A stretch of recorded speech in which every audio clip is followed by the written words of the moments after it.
Hello my dear friend and my dear student. मेरे इस YouTube channel में आप सभी लोगों का स्वागत है।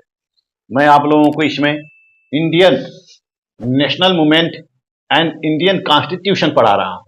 इंडियन नेशनल मूवमेंट का पार्ट समाप्त हो चुका है।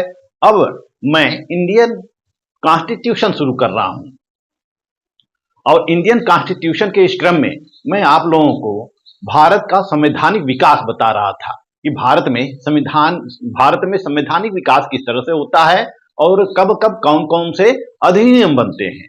ब्रिटिश काल से लेकर 1947 तक हमें भारत के संवैधानिक विकास को पढ़ना है।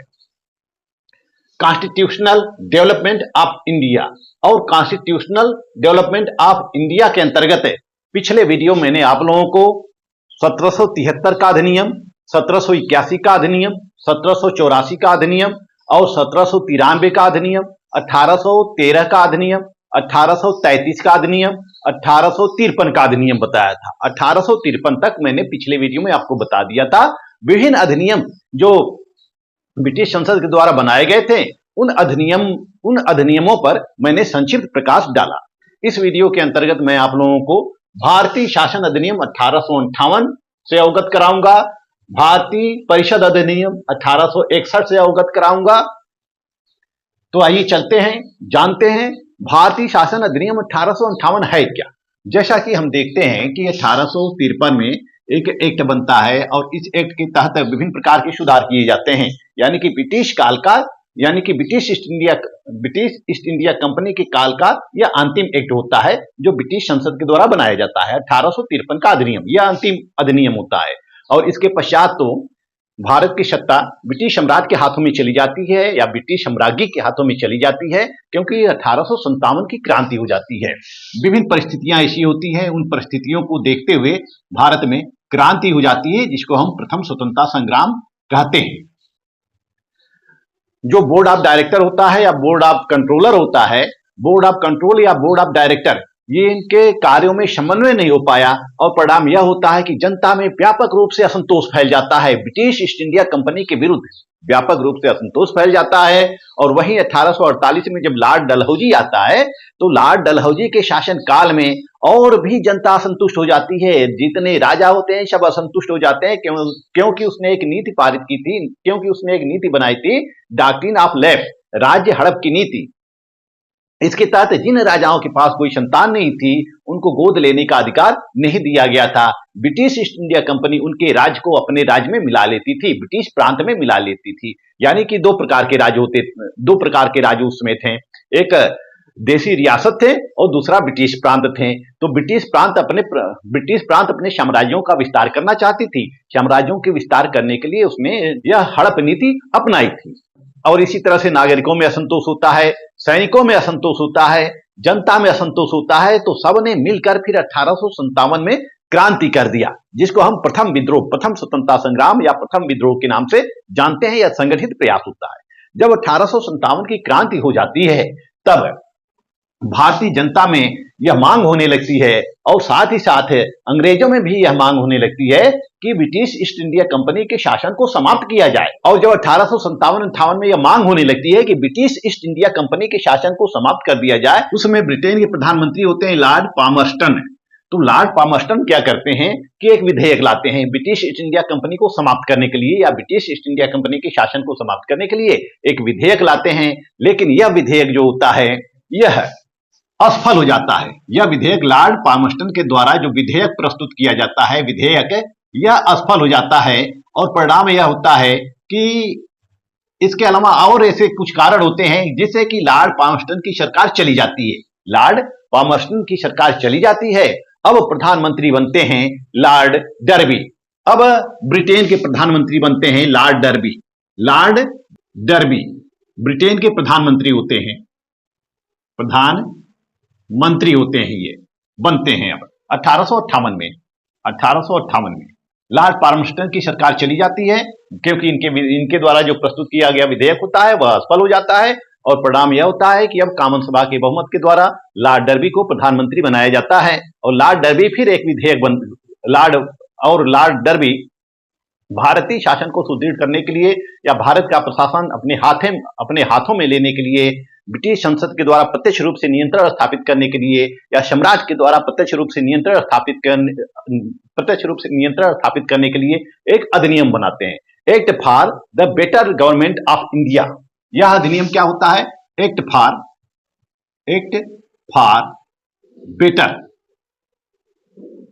Better government of India. Act for better government of India. यह अधिनियम लाया जाता है किसके द्वारा? लॉर्ड डर्बी के द्वारा 1858 में यह अधिनियम लाया जाता है। और यह अधिनियम 2 अगस्त 1858 को पारित हो जाता है। यह पारित हो जाता है और इस पर ब्रिटिश साम्राज्य के हस्ताक्षर भी हो जाते हैं। ब्रिटिश साम्राज्य के हस्ताक्षर भी इस विधेयक पर हो जाते हैं और भारत में इसको 1 नवंबर 1858 को लागू कर दिया जाता है। इस समय भारत के गवर्नर जनरल होते हैं लॉर्ड कैनिंग।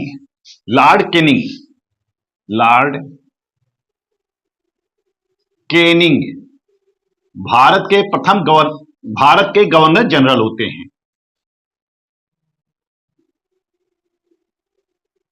भारत के गवर्नर जनरल होते हैं उस समय लॉर्ड कैनिंग के द्वारा जो ब्रिटिश साम्राज्य की जो घोषणा होती है वह भारत में 1 नवंबर 1858 को पढ़ी जाती है और 1 नवंबर 1858 को यह भारतीय शासन अधिनियम लागू कर दिया जाता है। तो आइए जानते हैं कि 1858 के भारतीय शासन अधिनियम के अंतर्गत कौन कौन से प्रावधान थे। पहला प्रावधान यह था कि इस अधिनियम के तहत कंपनी शासन का अंत कर दिया गया। कंपनी शासन का अंत कर दिया जाता है। इस अधिनियम के अंतर्गत यह प्रावधान होते हैं। पहला। दूसरा प्रावधान यह था कि जो बोर्ड ऑफ कंट्रोल होता था, बोर्ड ऑफ कंट्रोल और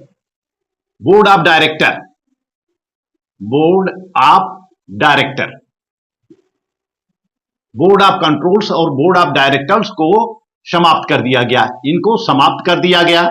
अब भारत का प्रशासन सीधे ब्रिटिश साम्राज्य के हाथों में सौंप दिया जाता है और ब्रिटिश साम्राज्य और भारत के बीच कार्य करने के लिए भारत सचिव की नियुक्ति की जाती है। यानी कि भारत का प्रशासन किसके हाथों में चला जाता है? भारत सचिव के हाथों में चला जाता है।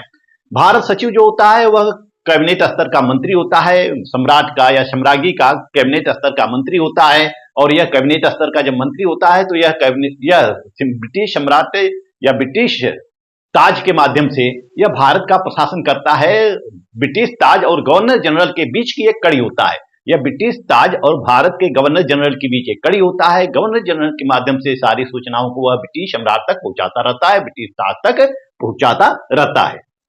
इस अधिनियम के अंतर्गत भारत सचिव को परामर्श देने के लिए एक परिषद की स्थापना की जाती है। एक भारत परिषद की स्थापना की जाती है। भारत परिषद की स्थापना की जाती है जिसमें 15 सदस्य होते हैं। इसमें 15 सदस्य होते हैं। यह भारत सचिव को परामर्श देता है। इसमें जो 8 सदस्य होते हैं सम्राट के द्वारा नियुक्त किया जाता है और 7 को कंपनी के निदेशक मंडल के द्वारा नियुक्त किया जाता है। चौथा प्रावधान यह होता है कि इस अधिनियम के द्वारा भारत के ऊपर ब्रिटिश संसद का नियंत्रण स्थापित हो जाता है। ब्रिटिश संसद का नियंत्रण स्थापित हो जाता है। ब्रिटिश संसद का नियंत्रण स्थापित हो जाता है। इस अधिनियम के अंतर्गत कंपनी ने जो संधियां की थी और कंपनी ने जो ऋण लिया था, विभिन्न लोगों से जो ऋण लिया था और कंपनी ने जो ऋण लिया था, उन कंपनी के संधियों और कंपनी के ऋणों की उतारने की जिम्मेदारी ब्रिटिश सरकार को दे दी जाती है। ब्रिटिश सरकार को दे दी जाती है। ब्रिटिश सरकार को दे दी जाती है। और इस अधिनियम के अंतर्गत ब्रिटिश गवर्नर जनरल को वायसराय भी कहा जाने लगता है। वायसराय, ब्रिटिश गवर्नर जनरल को वायसराय भी कहा जाता है। यानी कि भारत का जो गवर्नर जनरल था वह वायसराय भी होता था। जब वह ब्रिटिश प्रांतों का शासन देखता था तब उसको गवर्नर जनरल कहा जाता था और जब वह भारतीय राजाओं के साथ ब्रिटिश सम्राट के प्रतिनिधि के रूप में समझौता करता था या फिर मीटिंग करता था तब उसको वायसराय कहा जाता था। यानी वायसराय और गवर्नर जनरल में क्या अंतर है?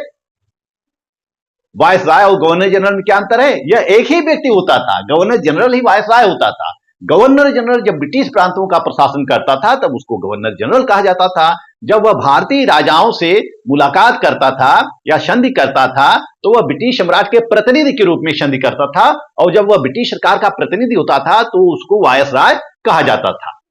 नेक्स्ट प्रावधान इसी अधिनियम में किया गया कि इस अधिनियम के अंतर्गत भारत में कर्मचारियों और अधिकारियों की नियुक्ति करने के लिए जो जिम्मेदारी होती है वह भारत सचिव को दे दी जाती है और ब्रिटिश सम्राट को दे दी जाती है, और ब्रिटिश सम्राट को दे दी जाती है, और भारत में जो उच्च अधिकारी होते हैं, उच्च स्तर के अधिकारी होते हैं, उनके बीच विभाजित कर दी जाती है। यानी कि जो भारत में प्रशासनिक कार्यों को संचालित करने के लिए जो कर्मचारी और अधिकारियों की नियुक्ति की जाती है, अब वह ब्रिटिश सम्राट के द्वारा की जाती है, भारत सचिव के द्वारा की जाती है, और भारत में विभिन्न उच्चाधिकारियों के माध्यम से की जाती है। तो कार्यों का बंटवारा कर दिया जाता है कि किसकी नियुक्ति ब्रिटिश सम्राट के द्वारा की जाएगी, किसकी नियुक्ति गवर्नर जनरल के द्वारा की जाएगी, और किसकी नियुक्ति ब्रिटिश अधिकारियों के द्वारा की जाएगी, भारत में स्थित ब्रिटिश उच्च अधिकारियों के द्वारा की जाएगी। 8वां प्रावधान यह किया गया कि जो भारत सचिव होता है और भारत सचिव का जो भारत परिषद होता है, यानी कि 100% भारत सचिव को लोक सेवकों पर नियंत्रण रखने का अधिकार दे दिया गया। भारत सचिव और उसके परिषद को लोक सेवकों पर नियंत्रण रखने का अधिकार दे दिया गया। और नेक्स्ट प्रावधान 9वां प्रावधान यह किया गया कि जो भारत में ब्रिटिश गवर्नर की नियुक्ति की जाती थी या गवर्नर जनरल की नियुक्ति की जाती थी या ब्रिटिश सम्राट के द्वारा की जाती थी, तो भारत में गवर्नर की नियुक्ति और भारत में गवर्नर की नियुक्ति और गवर्नर जनरल की नियुक्ति ब्रिटिश सम्राट के द्वारा की जाती थी। लेकिन जब कोई गवर्नर जनरल किसी प्रांत का किसी को लेफ्टिनेंट गवर्नर नियुक्त करता था तो लेफ्टिनेंट गवर्नर की नियुक्ति वह ब्रिटिश सम्राट के परामर्श से करता था। तो ये सारे प्रावधान इस 1858, तो यह सभी प्रावधान 1858 के भारतीय शासन के अधिनियम के अंतर्गत किए गए थे। तो इस तरह से हम देखते हैं कि 1858 के भारतीय शासन अधिनियम के द्वारा भारतीय प्रशासन में राजनीतिक क्षेत्रों में व्यापक परिवर्तन किए जाते हैं, और 2 अगस्त 1858 को भारतीय शासन अधिनियम ब्रिटिश संसद के द्वारा पारित किया जाता है, और महारानी विक्टोरिया की घोषणा के साथ 1 नवंबर 1858 को यह अधिनियम लागू हो जाता है। इस अधिनियम में विभिन्न प्रावधान होते हैं। इसमें ब्रिटिश ईस्ट इंडिया कंपनी के शासन का अंत कर दिया जाता है, बोर्ड ऑफ कंट्रोल और बोर्ड ऑफ डायरेक्टर का अंत कर दिया जाता है, उसकी जगह पे भारत सचिव की नियुक्ति की जाती है, भारत परिषद की नियुक्ति की जाती है, भारत परिषद का गठन किया जाता है। यह भारत परिषद भारतीय सचिव को सहायता देता था, और इसी तरह से ब्रिटिश संसद का नियंत्रण स्थापित होता है। भारतीय साम्राज्य के ऊपर ब्रिटिश संसद का नियंत्रण स्थापित हो जाता है, और ब्रिटिश सरकार को ये जिम्मेदारी दी जाती है कि कंपनी ने जो ऋण लिए हैं या कंपनी के ऊपर जो ऋण है, कंपनी ने जो विभिन्न समझौते किए हैं उसकी जिम्मेदारी ब्रिटिश सरकार को दे दी जाती है। और इसी अधिनियम के अंतर्गत गवर्नर जनरल को वायसराय भी कहा जाने लगता है। तो इस तरह से हम देखते हैं कि इस भारतीय शासन अधिनियम में विभिन्न प्रावधान होते हैं 1858 के एक्ट के अंतर्गत, जिसको हम act for better government of India कहते हैं। और इस अधिनियम के अंतर्गत लॉर्ड स्टेनली को भारत सचिव नियुक्त किया जाता है। इनको हम प्रथम भारत सचिव कहते हैं, प्रथम भारत सचिव नियुक्त किया जाता है। और लॉर्ड कैनिंग जो होते हैं वो भारत के गवर्नर जनरल होते हैं। ब्रिटिश साम्राज्य के अंतर्गत भारत के प्रथम गवर्नर जनरल लॉर्ड कैनिंग होते हैं। परंतु 1858 का जो अधिनियम बनाया जाता है, इस अधिनियम में विभिन्न प्रकार की कमियां रह जाती हैं। इस अधिनियम का लाभ भारतीयों को नहीं मिल पाता है, जैसा कि प्रोफेसर ताराचंद का कहना है। प्रोफेसर ताराचंद का कहना है 1858 के बाद भी नीतियां वही रही, केवल चाल तेज हो गई। तो इस प्रकार हम देखते हैं कि इस 1858 के भारतीय शासन अधिनियम में कुछ कमियां रह जाती हैं, परंतु इन सबके बावजूद भी इसने भारत के संवैधानिक विकास में महत्वपूर्ण भूमिका निभाई है। 1858 के भारतीय शासन अधिनियम में जो कमियां रह गई थी उसको दूर करने के लिए 1861 में एक दूसरा अधिनियम बनाया जाता है, भारतीय परिषद अधिनियम बनाया जाता है 1861 में। आप इसका स्क्रीनशॉट ले सकते हैं। मैंने आप लोगों को भारतीय शासन अधिनियम 1858 को संक्षेप में बताया और इतना काफी है। इतना आप पढ़ लेंगे तो इतना कॉन्सेप्ट आपका क्लियर हो जाएगा। आइए अब चलते हैं 1861 भारतीय परिषद अधिनियम की तरफ।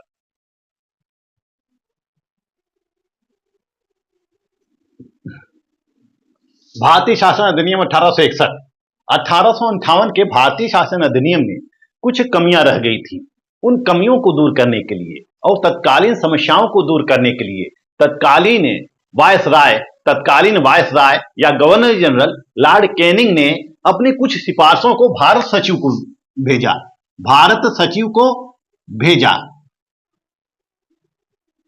उन्होंने विभिन्न प्रकार की सिफारिशें की थी, अपनी समस्याओं का उल्लेख किया था और लॉर्ड कैनिंग ने बताया था कि इस प्रकार का अधिनियम अभी बनना चाहिए। तो उन्होंने एक सिफारिश किसको दी? भारत सचिव को दी। भारत सचिव को एक सिफारिश अपनी रिपोर्ट सौंपी और उस सिफारिशों के आधार पर जो भारत सचिव ने 6 जून 1861 को ब्रिटिश संसद में एक विधेयक प्रस्तुत किया और यह विधेयक फिर पारित हो जाता है। इस विधेयक में परिषदों में भारतीयों को शामिल करने की बात कही गई थी और इस विधेयक ने एक पोर्टफोलियो प्रणाली को जन्म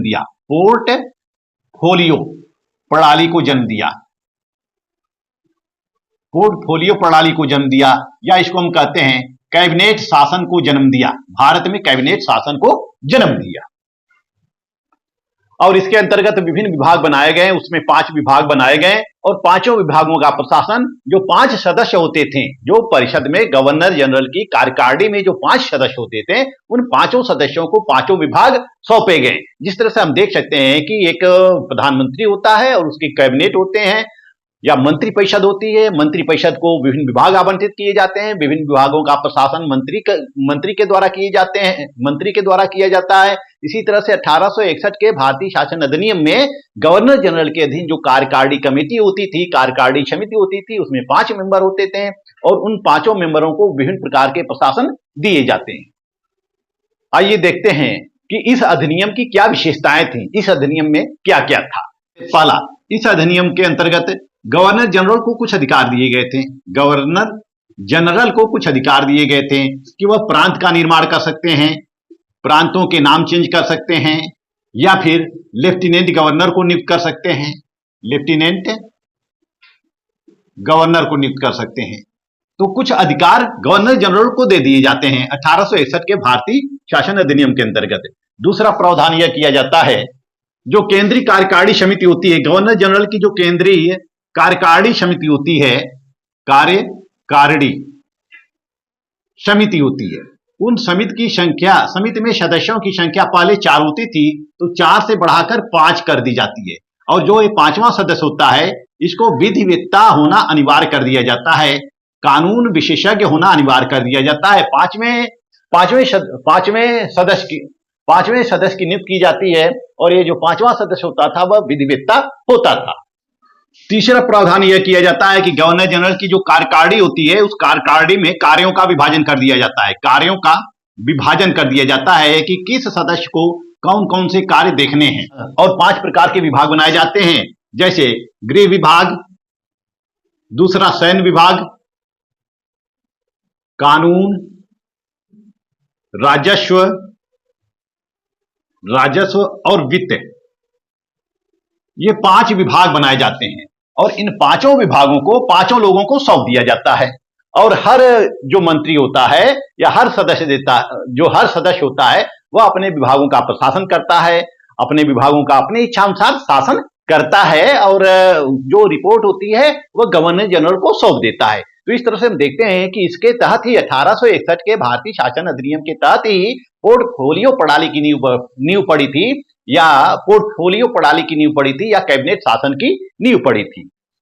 जो चौथा इसमें संशोधन किया जाता है या चौथा प्रावधान किया जाता है, गवर्नर जनरल को अपनी अनुपस्थिति में एक सभापति नियुक्त करने का अधिकार था। यह सभापति गवर्नर जनरल की नियुक्ति में गवर्नर जनरल के कार्यों को देख सकता था। जिस तरह से हम देखते हैं कि राष्ट्रपति नहीं रहता है तो उसकी जगह कौन कार्य करता है? उपराष्ट्रपति कार्य करता है। इसी तरह से जो गवर्नर जनरल होता है उसके अवकाश पर चले जाने पर एक सभापति की नियुक्ति की गई थी और यह सभापति फिर गवर्नर जनरल के कार्यों को देखता रहता है। पांचवा प्रावधान यह किया गया कि गवर्नर जनरल को अध्यादेश जारी करने की शक्ति प्रदान की गई। आपातकाल के दौरान अध्यादेश जारी करने की शक्ति प्रदान की गई। जिस तरह से हम देखते हैं कि अध्यादेश जारी होता है, जब संसद का सत्र नहीं चलता है तो राष्ट्रपति अध्यादेश जारी कर सकता है या आपातकाल में राष्ट्रपति सर्वेसर्वा हो जाता है। इसी तरह से 1861 के भारतीय शासन अधिनियम के तहत यह प्रावधान किया गया था कि विशेष परिस्थितियों में, आपातकालीन परिस्थितियों में गवर्नर जनरल अपने कार्यकारिणी समिति की सहमति से कोई भी कानून बना सकता था, वह अध्यादेश जारी कर सकता था।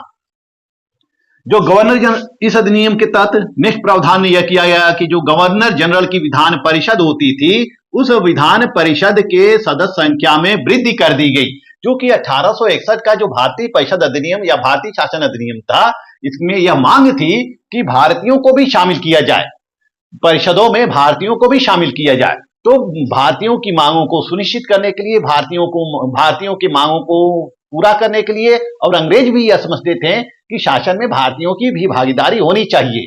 तो इन सब बातों को ध्यान में रखकर अब विधान परिषद के सदस्य संख्या में वृद्धि कर दी जाती है और इसमें कम से कम 6 सदस्य, अधिक से अधिक 12 सदस्यों की नियुक्ति की जाती है। जो गवर्नर जनरल की विधान परिषद की समिति होती है, विधान परिषद होती है, उस परिषद में अब कितने सदस्य हो सकते थे? कम से कम 6 सदस्य हो सकते थे, अधिक से अधिक 12 सदस्य हो सकते थे।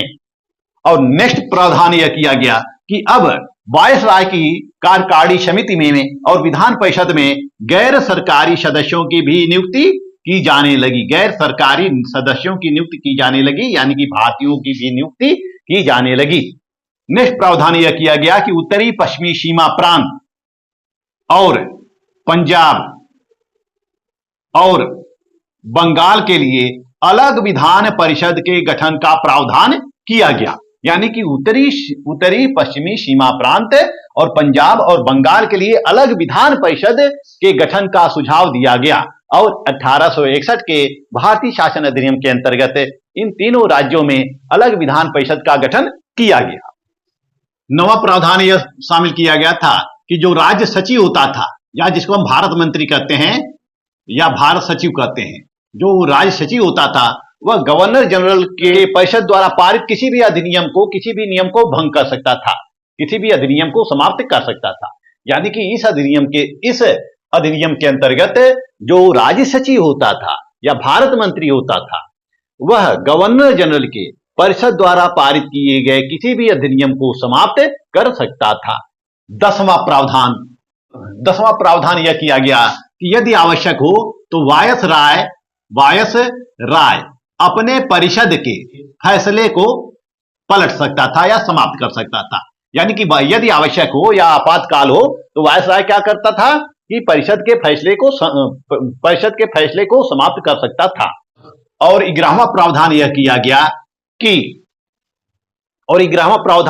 गया कि सार्वजनिक राजस्व या ऋण, सैन्य, धर्म या विदेशी मामलों से संबंधित कोई भी विधेयक गवर्नर जनरल की स्वीकृति के पूर्व पारित नहीं हो सकता था। जो प्रांतीय विधानसभाओं का गठन किया गया, सार्वजनिक राजस्व या ऋण से संबंधित या सैन्य या धर्म से संबंधित कोई भी विधेयक पारित नहीं कर सकती थी। जो प्रांतीय विधानसभा होती थी, इन विभिन्न मामलों पर विधेयक पारित करने के लिए गवर्नर जनरल की स्वीकृति लेनी आवश्यक होती थी। और इसी भारतीय परिषद अधिनियम 1861 के आधार पर ही लॉर्ड कैनिंग ने उसमें 3 भारतीयों को अपने परिषद में शामिल किया। पहला पटियाला के राजा थे, दूसरा बनारस के राजा थे और तीसरा सर दिनकर राव थे। 3 सदस्यों को अपने परिषद में 3 सदस्यों को अपने परिषद में शामिल किया। तो इस तरह से भारतीय शासन अधिनियम 1861 के द्वारा विभिन्न क्षेत्रों में सुधार किए गए, लेकिन फिर भी इसमें कुछ कमियां रह गई थी, कुछ दोष रह गया था। जैसे इसमें गैर सरकारी सदस्यों के चयन में मनमानी की जाती थी। जो गैर सरकारी यानी कि जो भारतीय सदस्यों का चयन किया जाता था, भारतीय सदस्यों के चयन में मनमानी की जाती थी। भारतीय सदस्य परिषद के सदस्य तो हो जाते थे, लेकिन वह केवल परिषद की शोभा बढ़ाते थे। न तो उनको बोलने का अधिकार दिया गया था, न तो मतदान का अधिकार दिया गया था, न तो कहीं भागीदारी सुनिश्चित की गई थी। केवल उनको एक शोभा बढ़ाने वाले भारतीय के रूप में परिषदों में रख दिया गया था। ये जो भारतीय सदस्य थे ये किसी विधेयक पर विरोध नहीं कर सकते थे, लेकिन फिर भी भारतीय शासन अधिनियम 1861 ने भविष्य में होने वाले संवैधानिक विकास में अपना योगदान प्रदान किया। तो इस तरह से हम देखते हैं कि 1857 की क्रांति के पश्चात पहला अधिनियम पारित होता है भारतीय शासन अधिनियम 1858, दूसरा होता है भारतीय शासन अधिनियम 1861। लेकिन 1861 के बाद भी सुधार होने लगते हैं, लेकिन समय समय पर ब्रिटिश सरकार के द्वारा, ब्रिटिश संसद के द्वारा कानून बनाए जाते रहे हैं। आइए हम नेक्स्ट देखते हैं इसके बाद जो कानून बना उसको हम कहते हैं एक्ट ऑफ 1873। 1873 में एक और कानून बनता है, छोटा सा कानून बनता है, इसमें कुछ उपबंध जोड़ दिए जाते हैं। 1861 में कुछ उपबंध जोड़ दिए, 1861 के अधिनियम में कुछ उपबंध जोड़ दिए जाते हैं।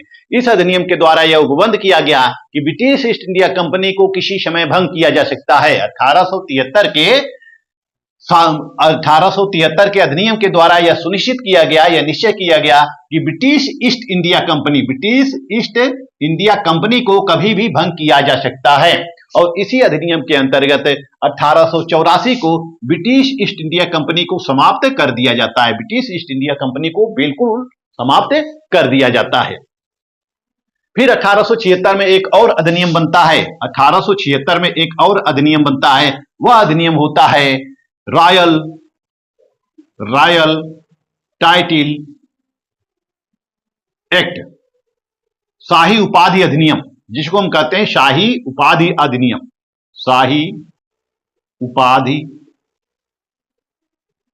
अधिनियम 1876 के शाही उपाधि अधिनियम के अंतर्गत जो गवर्नर जनरल होता था, अब वह अपने कार्यकारिणी समिति में 6वें सदस्य को नियुक्ति कर सकता था। 6वें सदस्य को नियुक्त कर सकता था, यानी कि वायस की कार्यकारिणी कमेटी में कितने मेंबर होते थे? 5 मेंबर होते थे। अब 6वें सदस्य की भी नियुक्ति की जा सकती थी। यह जो 6वां सदस्य होता था यह सार्वजनिक कल्याण से होता था या लोक कल्याण से होता था, यानी कि एक नया विभाग जोड़ा गया, लोक कल्याण, और 6वें सदस्य की नियुक्ति लोक कल्याण विभाग को देखने के लिए की गई थी। तो इस तरह से 1876 तक आते आते वायसराय की कार्यकारिणी समिति में, या उसको हम कैबिनेट कह सकते हैं, कैबिनेट में 6 सदस्य हो जाते हैं।